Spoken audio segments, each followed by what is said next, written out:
You know, we would have had a special edition devoted entirely to the next steps for the Democratic Party, but the smelling salts we provided could not still revive Nancy Pelosi and company. They could not make it. We do understand, though, from Democratic sources on the Hill that their first order of business, once conscious, is to file a police report on that 18-wheeler that hit them on November 2nd. And that truck is better known as the Tea Party. You know, they had a huge success rate in the House.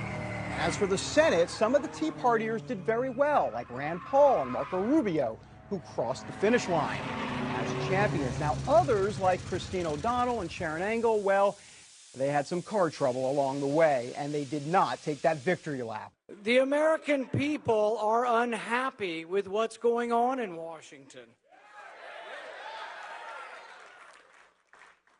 11% of the people approve of what's going on in Congress. But tonight, there's a Tea Party tidal wave, and we're sending a message to them. The Republican Party will never be the same. And that's a good thing. And now our panel. Amy Kramer, the director of the Tea Party Express, a major force in electing Tea Party candidates during these midterm elections. Dr. Robert Jones, CEO of the Public Religion Research Institute, that's a mouthful, and the author of the American Values Survey, which looks at the fusion of the Tea Party and evangelicals. And Penny Nance, president of Concerned Women for America, or put another way, the leader of a whole bunch of conservative Christian mama grizzlies. Thank you all for being here. Appreciate it, guys. Thank you. Hey, for having us. Let me ask you, Amy, I want to start with you. Why were Rand Paul and Marco Rubio able to win and a Sharon Angle and a Christine O'Donnell not able to pull it off? Well, I think Sharon Angle and Christine O'Donnell, two different reasons. Christine O'Donnell was up against the Republican Party, both the state party and, I have to say, the National Republican Party. They never got behind her. They never supported her. And she could have definitely used that support. Sharon Angle, she had a $25 million hailstorm against her. I mean, she was up against the Senate Majority Leader, one of the most powerful men in Washington. And honestly, you know, it didn't work out, and I think that she would have best represented the state of Nevada. I cannot figure out how the Nevadans voted for Harry Reid when that state is #1 for home foreclosures, #1 for bankruptcies, and #1 for unemployment. The one really probably downer of the night was certainly Sharon Angle. I mean, almost to a person.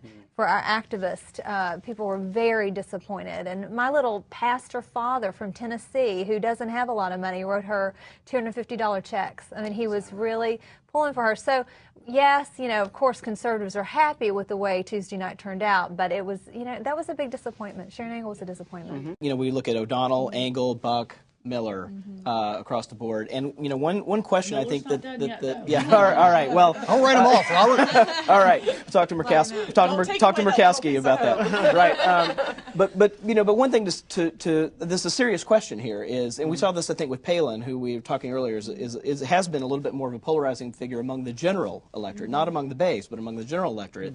And one question I think facing the Tea Party going forward is it only going to be able to do well at more local primaries and more local races where you have more homogeneous kinds of electorates and districts, or is it going to be able to do well in more general elections where you have statewide ballots and you have or a nationwide ballot? I think that's an open question that's still on the table. Well, it's a legitimate question, too. But you know what? Look at all that we accomplished, and we're only a year and a half old. I mean, there was no game plan. We've been flying by the seat of our pants. When we crossed the country the past 2 weeks on these buses, we watched every political coverage, I mean, every network with political coverage you can imagine. You couldn't watch it without a mention in Tea Party. Tea Party is synonymous with we the people. And so what we've accomplished in a year and a half, I imagine that we will be able to accomplish a lot more in the next 2 years.